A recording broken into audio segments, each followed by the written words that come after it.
How big can I get my heart to be? Thought Media Network proudly presents How much love can I get flowing out of me? The Real Talk Sisters.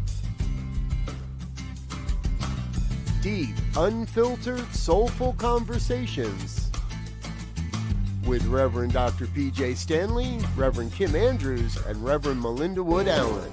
How big can I get my heart to be? Join us for Real Talk on Real Issues. Tuesdays, 2 p.m. Central, 1 o'clock Mountain. And now, let's join the Real Talk Sisters. How big can I get my heart to be? All right. Welcome, everybody. Hi, Welcome. Oh, man. Thanks for coming.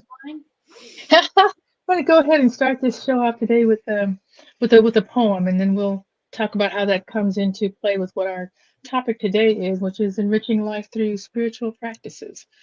And so this poem is from someone that I've recently discovered. I don't care for poems. I'm not a poet, and I don't care for that. But this woman and her poems just brings me to my knees. And this one is called Snuggle. Stop trying to have an extra deep conversation with the universe. Stop trying to make it all meaningful and force a connection. Just admit it. Things have been a little awkward lately. So let's just get honest. All you and the great mystery want to do with each other is curl up close and warm in a fetal position together and snuggle. And so for me, that just kind of describes this thing that we're talking about with spiritual practices and the reason for it, in getting closer, getting a better understanding of who that which is greater than ourselves is and who or what it is to us. So I'm Reverend Dr. Pjae Stanley. I'm glad to be here today. I'm the Senior Minister of Harmony Spiritual Center in Fort Worth. and I'm Kim Andrews. I'm the spiritual leader at Unity Saxe out in Saxe, Texas. And I am Melinda Wood Allen, and I am the senior minister at the Church of One Love in Dallas, Texas. Yes. So, when I was looking at this topic, I think Kim, you talked about it, or whichever one of us brings it. It's hard to remember who brought what, but I thought, what does it even mean? Like, maybe we ought to just start off by defining what we're talking about. What are spiritual practices anyway? And what's the reason for them? What are you guys thinking? So I was just thinking earlier as when we were just starting, I haven't always had spiritual practice. Probably that started in my 30s when I started meditating. And that was all of my practice at the time. And it has expanded since then. And I find as my life changes and as I change, as I grow and evolve, my spiritual practice changes and deepens. Yeah. So it's actually a living document, I guess you could say. And sometimes I change my practice 1 week to the next because I may have different needs. Something else may be going on in my life, and there may be something I need to add or subtract from my practice. So I would say, my spiritual practice is anywhere from meditation to yoga, just reading, perhaps, time in nature. Sometimes it's gardening. Sometimes it is singing. So it varies for me. And I would say my spiritual practice really became something that I use to enrich my life. Maybe it's been 10 years or more where it was just really a conscious effort to have something that I do and to focus on it and to know that it is something I need on a daily basis, especially as I get busy. And the busier I am, the more I need to be in my practice. It used to be that I could say, I'm busy today, I can't do it. But that never served me. It's the busier I am, actually the deeper and longer my spiritual practice has needed to be. Exactly. I concur. What were you going to say, Melinda? Well, yeah, the point of spiritual practice is that I'm not naturally good at it. So I have to have a lot of practice, that we are what we are. We are, however you want to phrase it, we are love in expression. We are the divine in expression, but the nature of human existence is that we forget that. Yeah. And Constantly.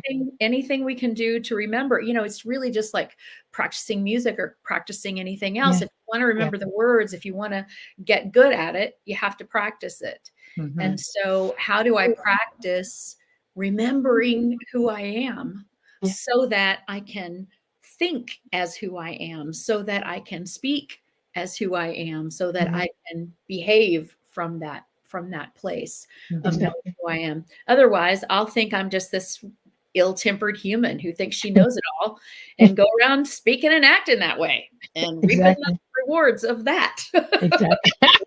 God exactly. So yeah, it's the things.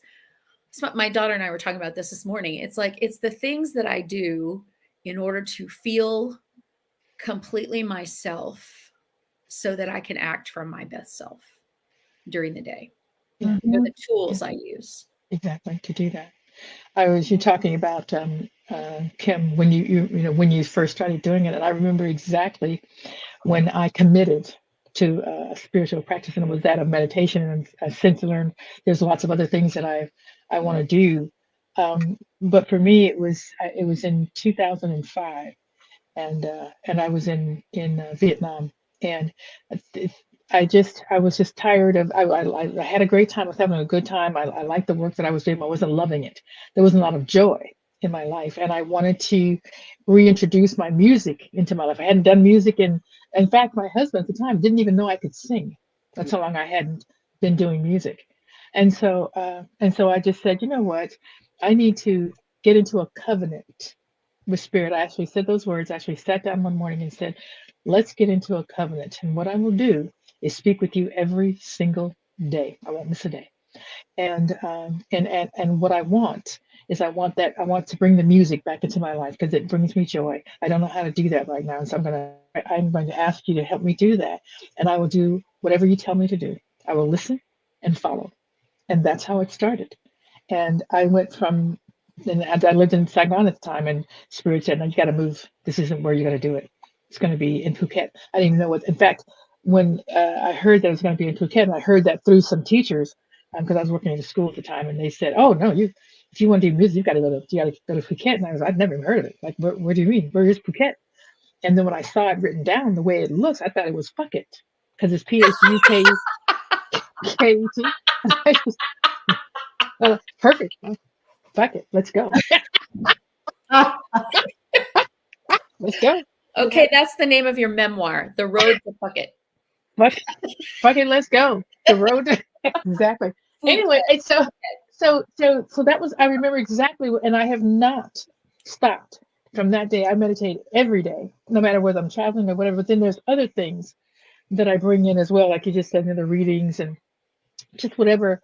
But the reason for it, which is, it's always that. It's what's the reason you're doing that compels you, it propels you, it keeps you moving forward. When you see that there is, there's more life. I have more life when I am talking to Spirit, when I am invoking and remembering. That's what it is. And it's not like, you just said it, Melinda. We are individualized expressions. I know who I am, but I'm not acting like who I am. And so it's just a reminder every single day of that connection, and that I can speak to it and I can call it up and say, nope, that's not the behavior of that entity, of that God in you. That's not that behavior. And so let's try again. And there's so many others, but that was the beginning spiritual practice that brought me into so many other things. Was meditation. Yeah, I think mine really, I started cultivating spiritual practice when I realized that my relationship with God was more than just something I did on Sunday morning for an hour and a half in church. and that it became, I realized it was becoming my life. It was who I am. Yeah. And so I needed to, like Melinda said, remind myself of that, bring that to my life every single day as a reminder to me, as a deepening of who I am, and being able to actually live that way. Exactly. And it wasn't just about sitting in church on Sunday, Yeah. and listening to something and then going home, and then it's done until the next Sunday. Right, right, right. Which was always the reason why I needed a different kind of spiritual practice beyond this meditation, but even going to church every Sunday. I can't. I have to find some place that I go to and meet up. That's not just. I needed an everyday church. Mhm. You know what I mean? And everyday church is about the practices that you create for yourself, so that you are in touch with that spirit. It's not in the church house, the center, the spiritual center. It's not in the house, it's in you. And so, how do we evoke that feeling of being surrounded by that love, and being able to practice and be that love, or be that mindfulness, or be that caring and compassion, be all the things that God is everywhere, or that which is greater than yourself, whatever you're calling that. I don't just call it God, because it's, it's whatever you want to call it, but that which is greater than yourself. How am I going to be that in every situation, everywhere I am, with everybody that I meet? How do I do that? And so there's so many other practices, because I can't just sit. You can't sit and meditate all day. That, you can't do that. There's many other things that we get to do. That is a spiritual practice that reminds us of who we are. And I think that other people around us, that's not why we're doing it, but it does encourage other people around us to see that in us, and particularly as spiritual leaders, that we have, that we're embodying those characteristics of spiritual self. And you can't embody Yeah. them if you don't practice them. You just simply can't. Yeah. You simply can't. And it's a toolbox. I was looking at something the other day, and it said, "Oh, what's in your spiritual toolbox?" And I like that, because there's so many things. Melinda, every time we get together, whether it's when we get together for our girls' trips, or whether we decide that we want to have, we had that. Well, I think we called it the bad women. Well, it was something we had, some conference we had, the three of us put together with some for women, and whatever it is, you always put together an altar. You say, bring something, everybody bring something, bring a picture. When we get together, bring a picture, something that means something to you, and we'll create. You bring candles and just create this sacred space everywhere we go. That's what you bring always. I never. That's another thing that's in my tool chest I didn't do before. Yeah. And So, the sacred space is us. It's with us. We don't create it by making an altar, but an altar is a remembrance of that. It's a way it of. is a reminder. And Exactly. also, what I find is that, a lot of practices we're used to doing. Some days they're harder than others. That is correct. And there are certain things that I can do that are shortcuts. Like if I light a candle, or have or burn a certain incense whenever I go into meditation or prayer, then on a day that it's hard, sometimes lighting the candle or just smelling the incense will take me there. It was like Right. my body and my mind, oh, here's where we are. Oh, there it is. I know what to do now. Back Rather to than what you're talking about. spend a lot of time coaxing it in there. Exactly. And for me, the altar can do that. The visuals, the smells can do that.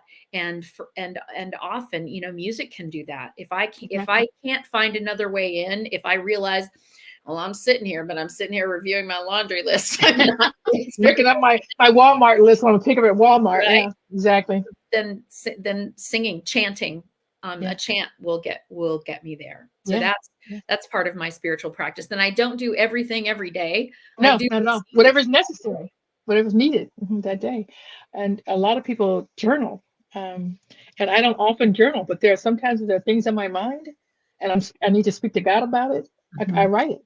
So I have a book by my bedside. I don't use it every day, but just when meditation's not working, and I'm okay. What's going on? Let me just start writing some stuff out. Just start writing and see what shows up on the page.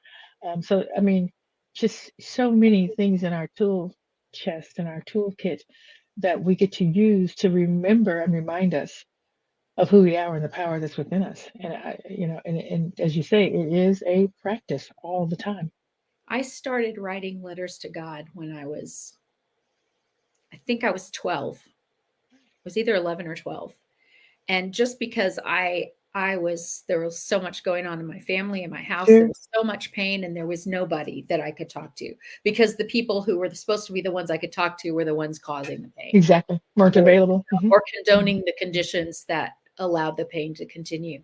And so I started writing letters to God, and they were, you know, please God, help me. Why is it this Help way? me. Why is it this Right. way? What can I do? And a lot of it was, how can I do this better? What am I doing wrong? But still, it got the dialogue going. Right. And now, this many, 40 something years later, or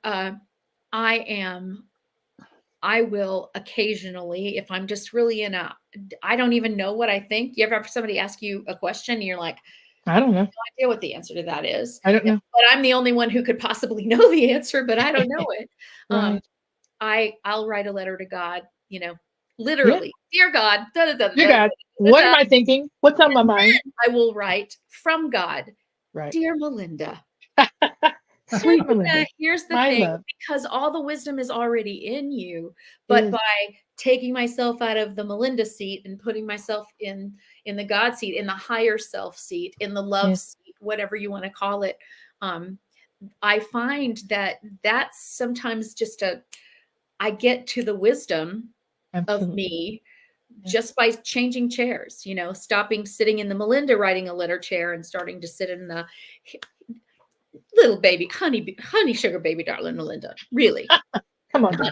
Dad. Now come Sweetheart. on. Now come You on. already know.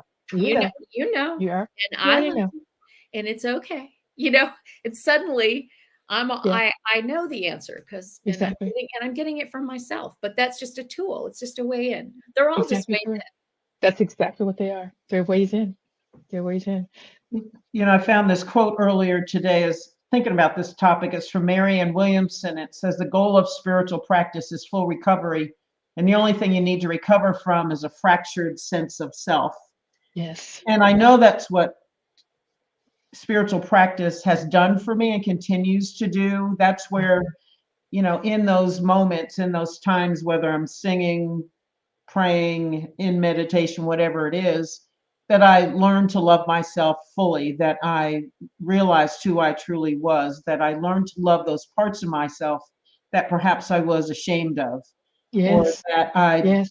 found difficult to love, those parts of me that I thought, oh, okay, I'm not proud of this, and yet was doing what I knew to do at the time. Correct. And so a lot of that, those messages from the divine, from God, came in those moments in spiritual practice.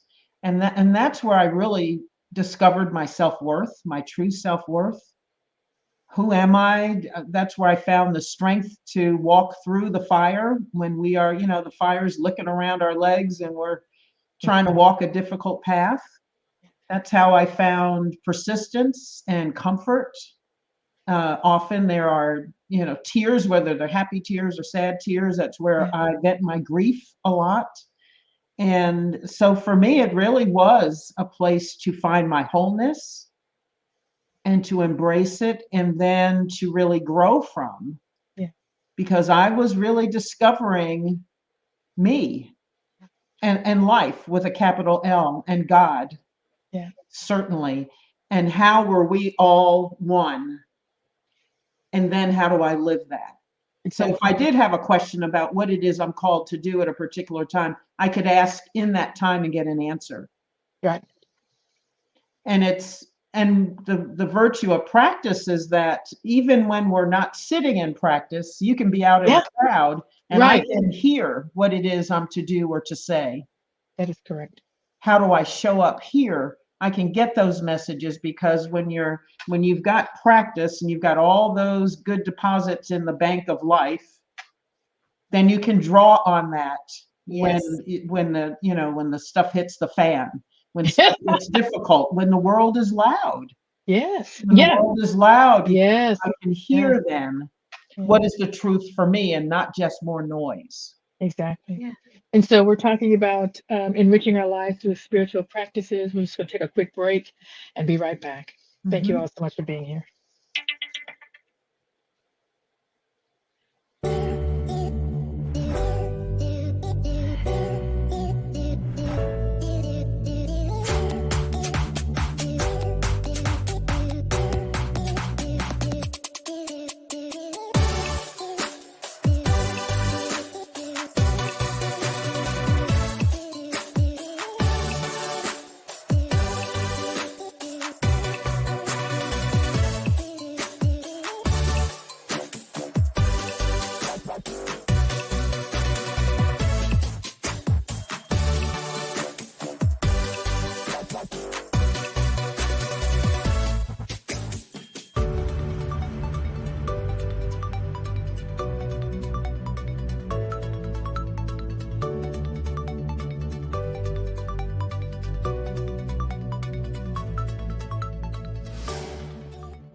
right. We're Back. back.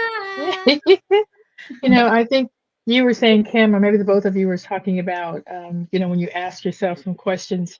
That's a spiritual practice. We don't always think about that when we think about, we have to meditate and we have to get, be calm and peaceful and all of this sort of thing, which, all that's good. But ask ourselves questions. And one of the things that I ask a lot when I'm just moving forward and I don't quite get it, I just say, what is going on here? What's this about?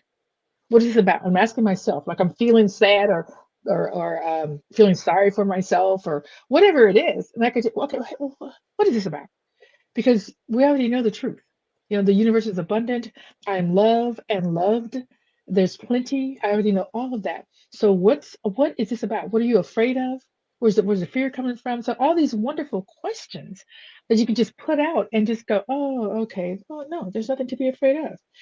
Whatever. So questioning is a wonderful spiritual practice. Just to question what is happening and why am I feeling the way I'm feeling? What's going on here? What's changed?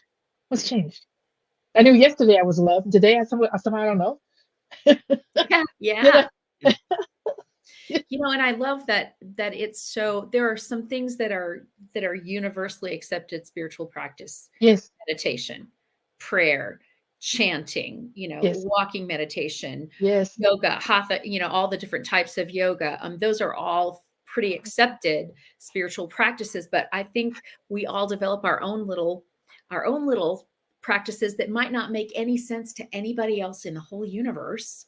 Fair. But they remind us they're our way in. So my question is, what's your weird little secret spiritual practice that works for you, but that maybe nobody else will know about? Yeah. So that whole, for me, that whole questioning thing and that demanding thing, that happens all the time when I'm just walking, I'm just going, something is crazy. I'm going, all right, what's happening, George? What's this about? What do you want from me? I'm just talking like I'm talking to you right now. And it happens all the time. I don't even get what's going on. And Spirit's talking about, and you did it. You already know what's going on. It's crazy. And you know it. So it's conversation. Like you don't know. Don't act like you don't know, girl. You know. So I just have all these conversations. It's like I'm having with you right now. It's just amazing. I don't have them out loud though. I don't have them out loud. But so nobody's saying, is she talking to herself? Is she having Not that. But I do all the time. Not in public. So yeah, that's my little secret life of spirituality. What the hell is going on right now? And then Spirit always goes, well, you tell me, what is going on? What are you doing? So. I love that. That's awesome. I actually haven't done it in a while, but there was a time when I think it was, I'd had a number of deep losses. A number of people in my family died. There was one year where probably someone died every other month. Oh my. Whether there's a cousin, an aunt, my godparents, somebody. And it was just a tough year. It seemed like once I was able to take a deep breath and my chest stopped feeling tight because of one loss, somebody else would die. Yeah. And I really had trouble staying, finding joy, as Pjae said earlier. And so I started just playing any kind of music which kind of moved me, and I would shut myself in the bedroom by myself and I danced. Yes. And sometimes wept. And I think there was something moving through my body. I think because I was very restless, there was so much grief and so much emotion. And it's not even something I told my husband about, but it was something I just started doing. I remember sitting in the chair and really just feeling stuff kind of, you feel it rolling around inside you. Yeah. You know it's getting ready to hit. And I thought, oh my gosh, I gotta get out of this chair. I either had to walk or do something. I remember, and I had music playing, and I remember standing up and I just started moving. And like 5 minutes in, I thought, all right, this is weird. What am I doing? However, it was cathartic. Yeah. And Yeah. I probably did that every day for a couple of months until it felt like everything moved through me. The other thing I've done is I love watching movies. And every once in a while, there'll be a particular movie that speaks to me. And the last time that was, and I was watching the movie Secretariat, the last 6 minutes of the movie when Secretariat is running the Belmont and wins in 31 lengths. For some reason, that race did something to me. And part of my practice began was to watch that 6 minutes of the end of that movie. I watched it every single day for months. And finally, one day I asked a question, why am I sitting here watching this thing about this horse? What is that? Why am I sitting here and weeping, watching a horse race? And I thought, oh, I don't ride horses. It's been years since I've been on a horse. And I got a very clear message from the divine about that. And that movie was definitely a message for me, that 6 minutes. But man, every single day for about 4 months, I watched that 6 minutes and sat there and cried. And then after I didn't need it, it wasn't there. I didn't do it anymore. Yeah. Done. But I was running back to that movie like it was like saving in you. my DNA. It was saving your life. Yeah. Seems to be saving your life. It did something very specific for me. And so I think it's important to trust when we get things like that. And so I think, ask questions and trust. You feel something, you're inspired to do something, follow it through. Just do it. Yeah. Just do it. Don't question why, or it might, or judge it, that it might be silly. And maybe it is. Maybe it looks Maybe it looks stupid, but it doesn't to you. It's obviously my motto is always save yourself, do what you got to do. I love that. Save yourself. I like it. Save yourself. Yeah, I like that. Beautiful. And there's so much precedent for dancing. I grew up in the Church of Christ where it was a sin to dance. The big joke was the reason Church of Christ people won't make love standing up is they're afraid God will think they're dancing.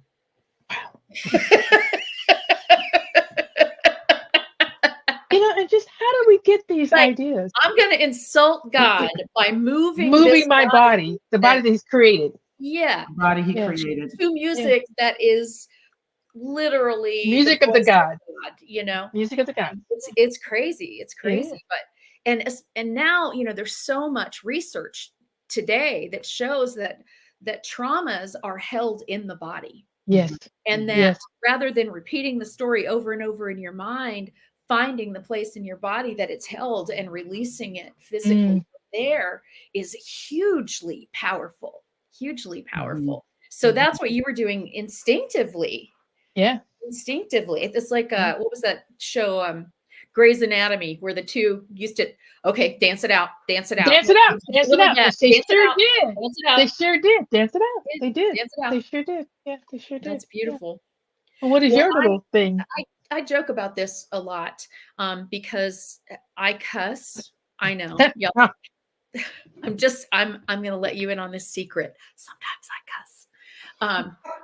And it is a spiritual practice for me. That's what I tell people. I say, excuse me, it's a spiritual practice for me. And it is somewhat joking, somewhat tongue in cheek, but it's also, there's some truth there because the way I was raised, if you said a certain word on a list of words, that would send you to hell.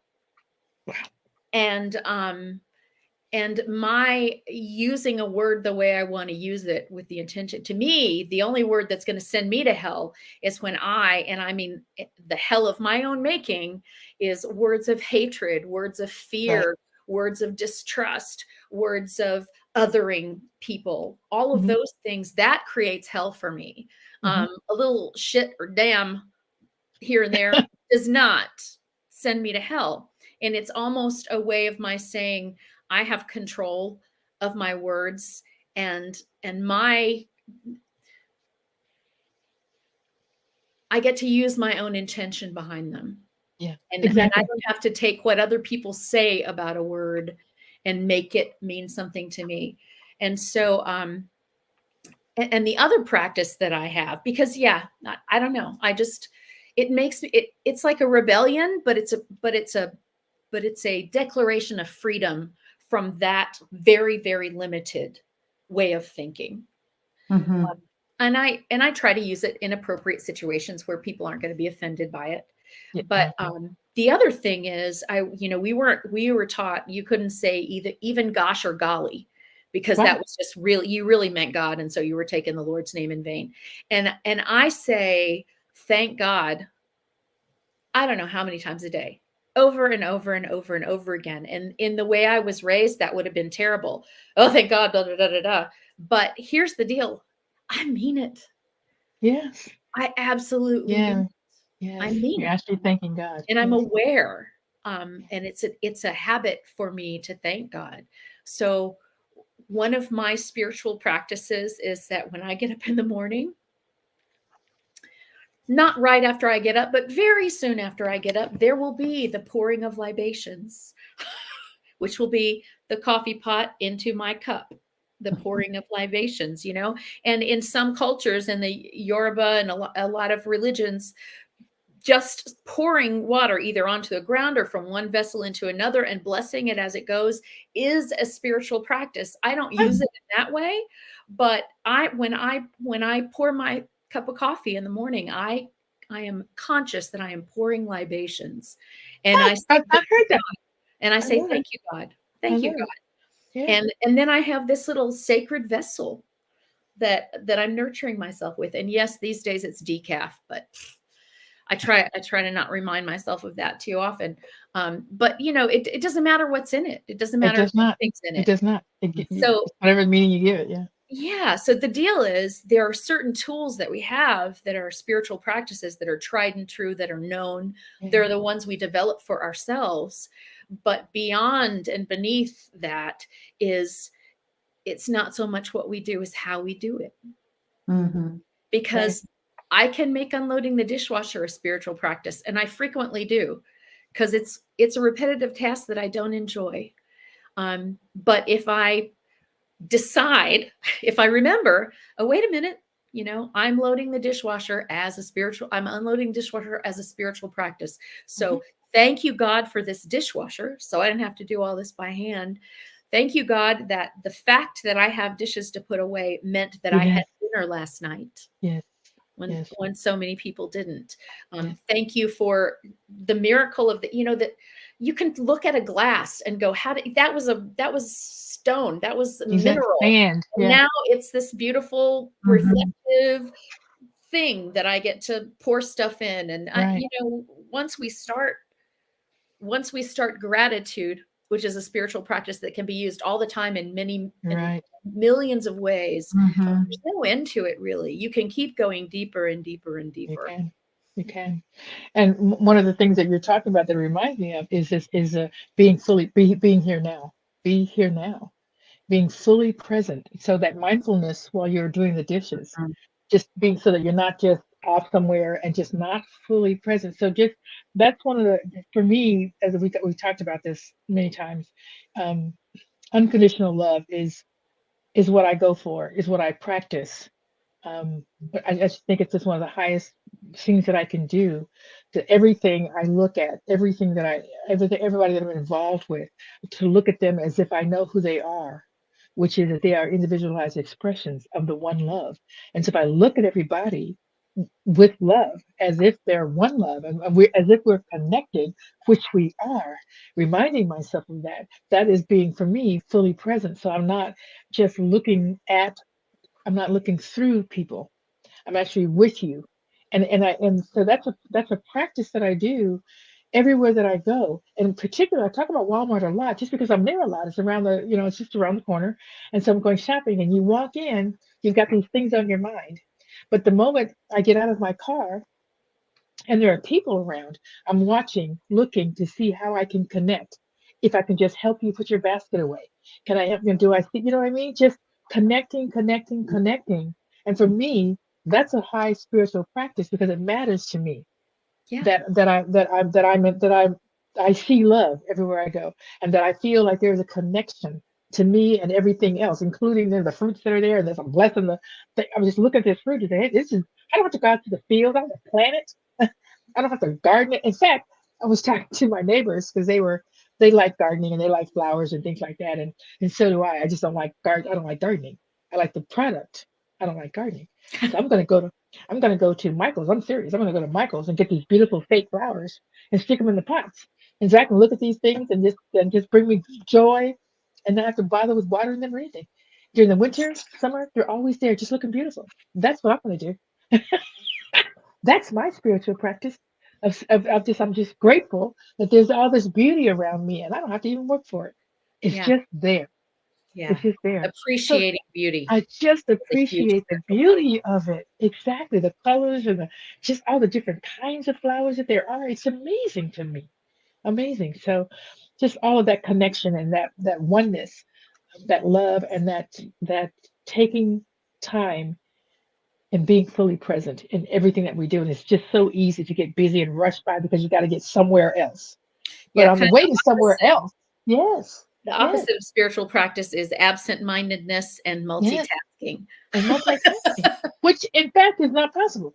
Your mind is only on one thing at a time. You can serial task, but you can't. You can serially task things, but you can't think of 1, 2, 3, 4, 5 things at once. You're You're not. not You're, thinking. I mean, you you're can do you something can't. with your hands and be thinking of something Of totally something else. else.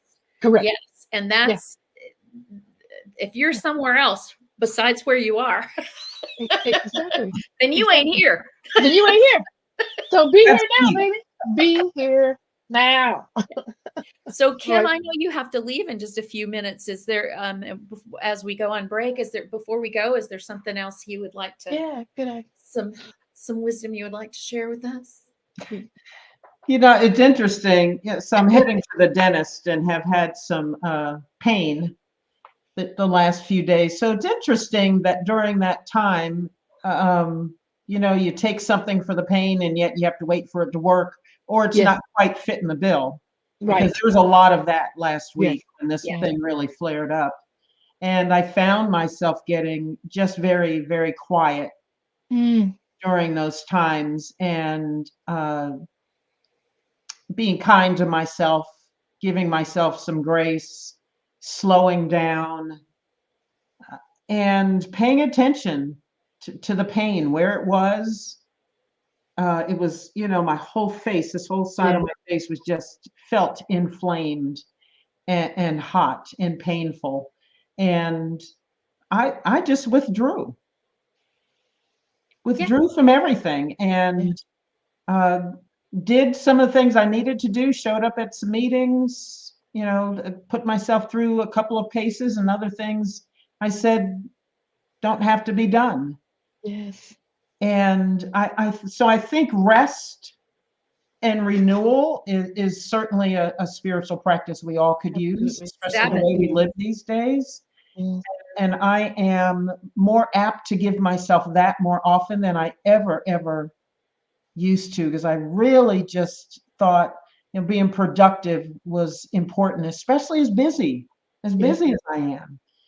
But I realized the value of just resting here. Yes. Just rest here, even in my pain, because usually that would make me go a little bananas and I'm cross and I'm hard to live with. I just withdrew and thought, I'm just going to lay here. Yeah. And let the world go by. Mm. Okay. That mindfully gentle with yourself Yes. is something that I used to not even know was a thing. Yeah. I didn't know that there was a thing. Yes. Mm-hmm. Yeah. Gentleness with myself. Yeah. Yeah. Totally had no frame of reference for that. So Right. Yeah. And speaking gently and lovingly to yourself, yeah. Yeah. Sorry, I'm going to miss the rest, but I know it's Yes. all in your capable hands. I love you It is. both.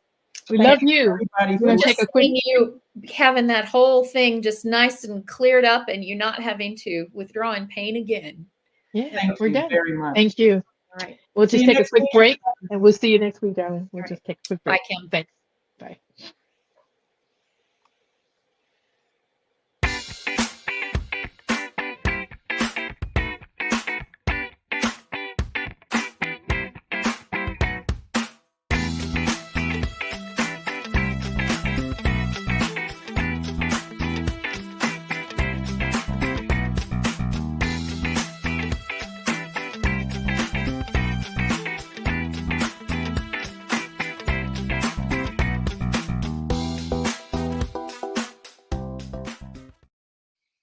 All right. Hey, we're back already. Yay! We are. Yay. Yeah, So and just I have a poem I'd like to read. I know please it's funny do. you said you don't like poetry. Yeah, Poetry is one of my ways in. Now, there not you all go. poetry, but this is a poem by Mary Oliver, whom I Okay. just adore. She writes so much about nature usually, but the poem is That called name is familiar to me. So yeah. even though I don't know poetry, that name Mary Oliver is a familiar name. Maybe it's because of things you've done. So Yeah. this poem is called Praying. It doesn't have to be the blue iris. It could be weeds in a vacant lot Mm, or a few small stones. Just pay attention. mm, Then patch a few words together and don't try to make them elaborate. This isn't a contest, but mm. the doorway into thanks and a silence in which another voice may speak. Beautiful. Don't try to Beautiful. make it fancy. There's no. Don't call it a prayer and now it has to be fancy. Exactly. Allow your heart to speak. Allow your Or heart to speak. Pay attention. Ooh, pay attention. pay attention. And one of the things, I mean, I have very short prayers. I mean, I just like, what is this about? What's mine to do? I've done what I can do. Back to you, Bob. Yeah. I have, I have little short prayers like that all the time. It's like, hey, it's on you. You know what, you know what's going on. You know what's in my mind. You know what I need. I don't need to have a long prayer. Just fix it, Yeah. or Yeah. let me know what I need to do. Show me what I need to do Show about what I need to do. And so I love the whole thing about, being thankful and grateful. That is such a huge spiritual practice, and just being grateful for everything in every, not waiting. I'll be grateful when. No. That's not how it works. If you look around, I don't care what your circumstances are. Number one, if you are in this country, if you live in America, and yeah, it's got problems. It's got problems. But if you travel around the world, you will come back here kissing the ground. That we have options. That is designed. Now it doesn't work well all the time, but it's designed so that we can actually speak and have free speech and tell them when we're not happy with stuff, and vote and take and vote things in or out. That to me, just the luck of the draw in Yeah. where you are born. People talk about that. People talk to me about the new thought, people who are critical, who don't really understand the laws of the universe and things like that. Well, so you're saying that the people that are hungry someplace else, all they got to do is, no. We're not comparing. The laws work everywhere. The laws work everywhere around just because my circumstance is different than yours doesn't mean that the laws work differently. They don't. And what is. You can't change what is. You talk about the people um, that were in the concentration camps. Did they want to be there? Could they just do the law of attraction or whatever and get themselves out? No. But they could make the most of any situation that you're in, the best you can, so that you have peace of mind no matter what is happening to your body. You know this for sure. They can't take your heart. They can take your physical heart, but they can't take your actual heart, You who know you are. what I always say to my congregation when they get all up in, because that's probably the question I get asked the most, All the time. the division and the political unrest, and Right. well, how am I supposed to love that person? Right. And my answer is always, it doesn't matter what it looks like out there. Hate Doesn't. never wins until the moment that you let it win in you. If you allow hatred out there by anybody, toward anybody, to make hate come into your heart, then yeah, hate has won in that moment. But until that moment, it has not and cannot. If you don't let it win, it doesn't. It Period. doesn't. And here's the thing for me, That's a big spiritual practice to it's say, huge. I will not give in to hatred. It doesn't matter what you do. Yes, it triggers me. Yes, I don't like it, but I refuse to give you my soul by hating you. I will give my love to the best of my ability. And when I can't give love anymore, I'll go, okay, God, you're going to have to love him because I can't right now. I'm done. You I'm do done. it. You do Yeah. it. Yeah. You got to do it. And it's one of the things that, because I'm talking about unconditional love, and people have a hard time with that. How do you love the murderer, or certain political figures or whatever it is? These are circumstances. You're talking about circumstances. I'm not talking about circumstances. I'm talking about looking beyond circumstances. I'm talking about looking beyond behavior. Because when we do that, we're allowing ourselves to judge. You don't know what that person has gone through. You don't know the pain in their heart. You don't know what got them to act this way when they believe that this is how they're going to be saved. And this is so if you can look beyond that, beyond the behavior that's showing up and think, what in the world happened to you that you don't know that love is powerful? And then you love them. You love for them You because have you know that passion. you have You compassion for have them. compassion.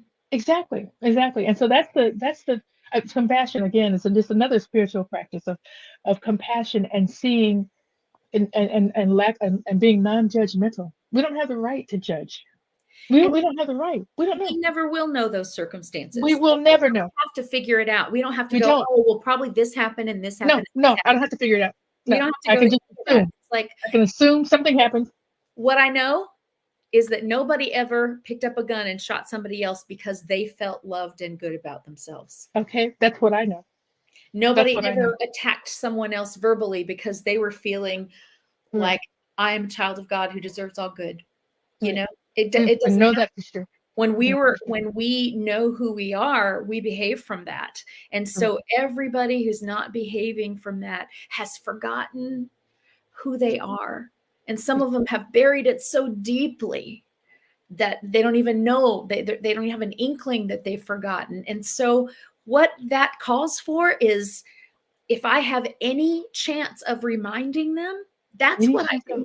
Right. So attacking back with hatred, attacking back with negative words, attacking back with whatever, just perpetuates that idea of them not remembering who they are. But if I Exactly. can have a moment of remembering who I am and extend that grace, then perhaps, and it's none of my business. It's not my business. I'm not You're doing it for that. Yeah, I'm not doing it to get a reaction it's to only my change it. business that Exactly. I do that. It's not Exactly. my business how they take it. It's Exactly. my business Exactly. to be that to the Exactly. best of my ability. Right. Because it's what we claim, what we want. I want to know, I want to be God. I want to know God. I want to see God and everything. Well, then that's what I got to do. That's I what got to know do. God, be God, see God. I have to do it. It's not To easy. be that. And so, just and it's anyway, so that and so and the other practice you talked about gratitude and being grateful and thankful and all that. But a really huge practice that a lot of people have a difficulty with, myself included, um, but it has to happen, is forgiveness. Oh That is gosh. that's such a huge spiritual practice. And everybody practicing forgiveness and letting go of your story. Letting go of your story. Let that go. That's telling that story over and over again. The story is not going to change. It's like watching the same movie over and over again. The movie can't change. No. You got to start to watching a different movie. Yeah. You can't. That's the only thing that's going to happen. So when we look at practices that are and all the spiritual practices are for us. They're for you individually, so that you can begin to remember who you are everywhere you go, that you're a child of God, that you're loved, and that's what these practices do, create a relationship between you and what is true, between And you and your true self. and you are the one who and you are the one who benefits. The deal is Exactly. why? Is it Yes. so you can make those people feel better? Not No. at all. Is it so Not that at all. you are deserving of something? No. You already It's are. because it will bring you joy Exactly. And peace. And and peace. peace.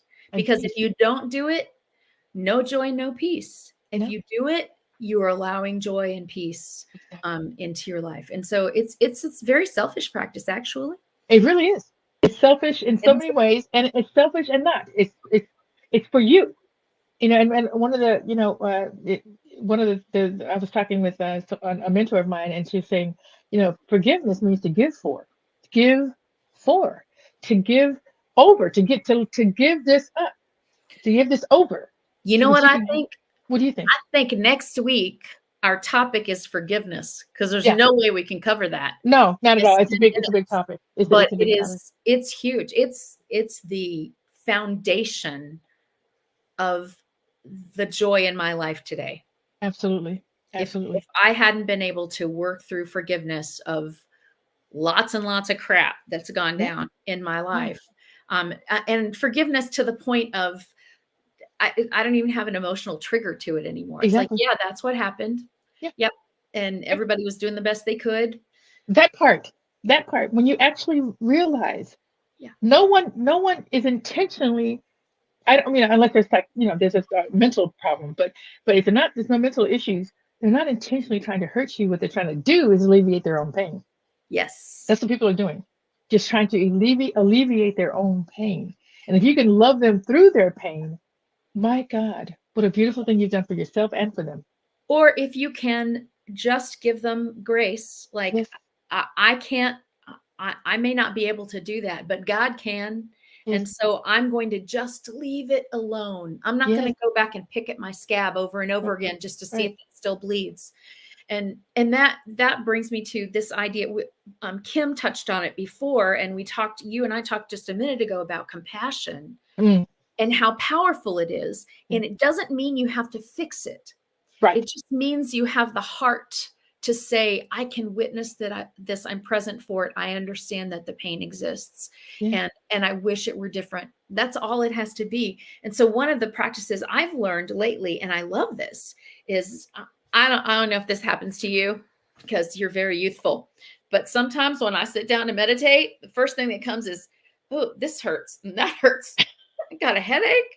As long as I'm being busy, I didn't notice all this stuff. Notice it. Yeah. Oh, hurts. And ow, when did this chair get so uncomfortable? Is there something wrong with my hip?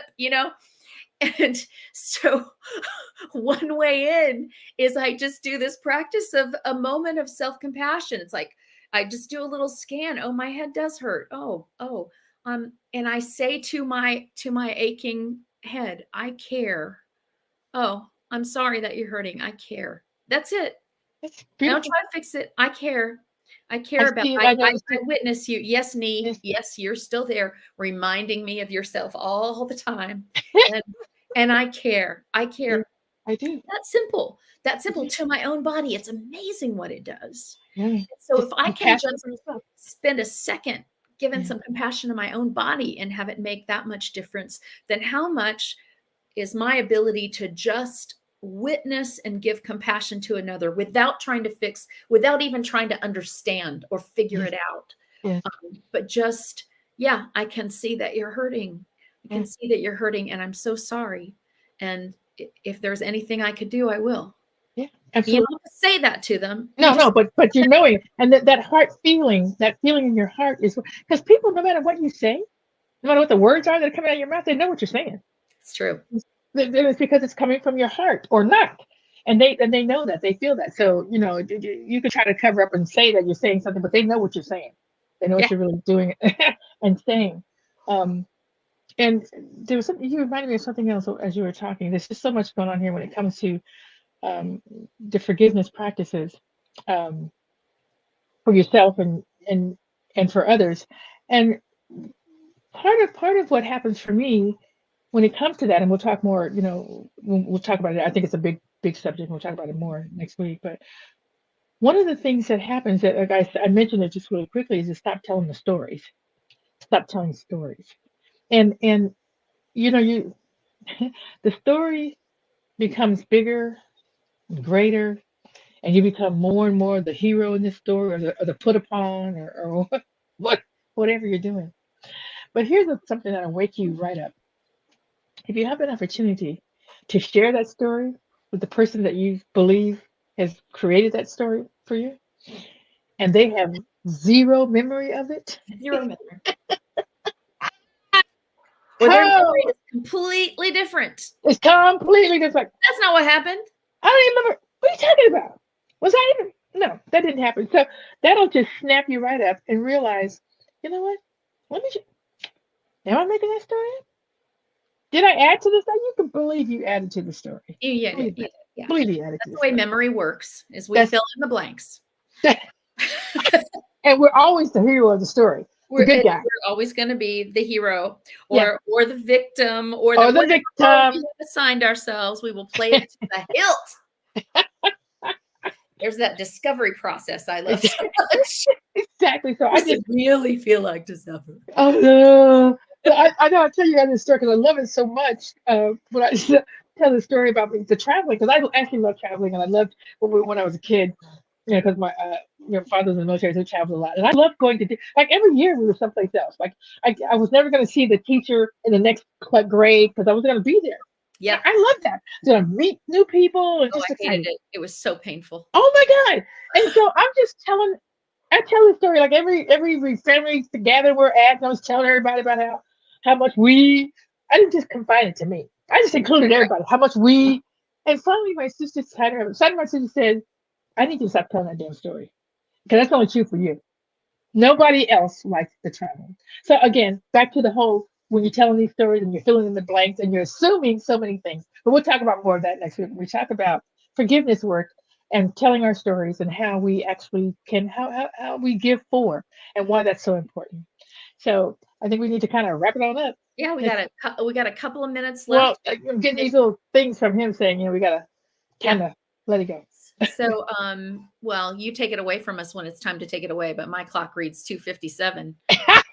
So, I think he means like wrap it up, don't stop in the middle. So, what last thing? Any last particular, just a practice that you do that you might share? I just, the practice of meditation, I want to say about that, it doesn't need to be a big deal. It doesn't have to be 30 minutes, 50 minutes. It doesn't have to be anything. Just 1 minute of just quiet and connecting is a meditation. So Yeah. just don't make everything so difficult, is what I was going to say. Don't make these practices difficult. Make it easy on yourself where it works. Yeah. That's what I would say. What about Give you? What do you yourself want to say? credit. Don't Give use yourself some credit. meditation to beat yourself up for not doing Exactly. it right or not doing it good enough. Yeah. Exactly. What do you I'll want to say? share one of my favorite practices is that if my head is full and I can't get it unfull, I go on a walk Yeah.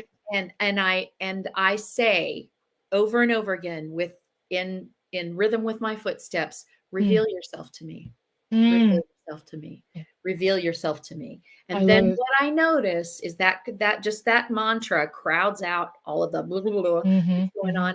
And usually both, my eyes are opened to beauty around me that I would Yes. not otherwise have been able to see. I will see detail. I will see minutia. I will have appreciation for stuff that I had never thought of as beautiful before. Nice. Or God will be revealed within me through a loving thought, a compassionate idea, a moment of grace and self-forgiveness, a moment of, an aha of some kind, that when I say, reveal yourself to me, and I really mean it, and I'm going to listen and watch, then God, love is revealed to me every time. So thank you everybody who's going to watch and been watching these spiritual practices. They're lifesavers. Yeah, send us an email and tell us what your spiritual practice is. realtalksisters@gmail.com. Give us a shout out. Yeah. Thanks for being here. Yeah. Thank you so much. Yeah.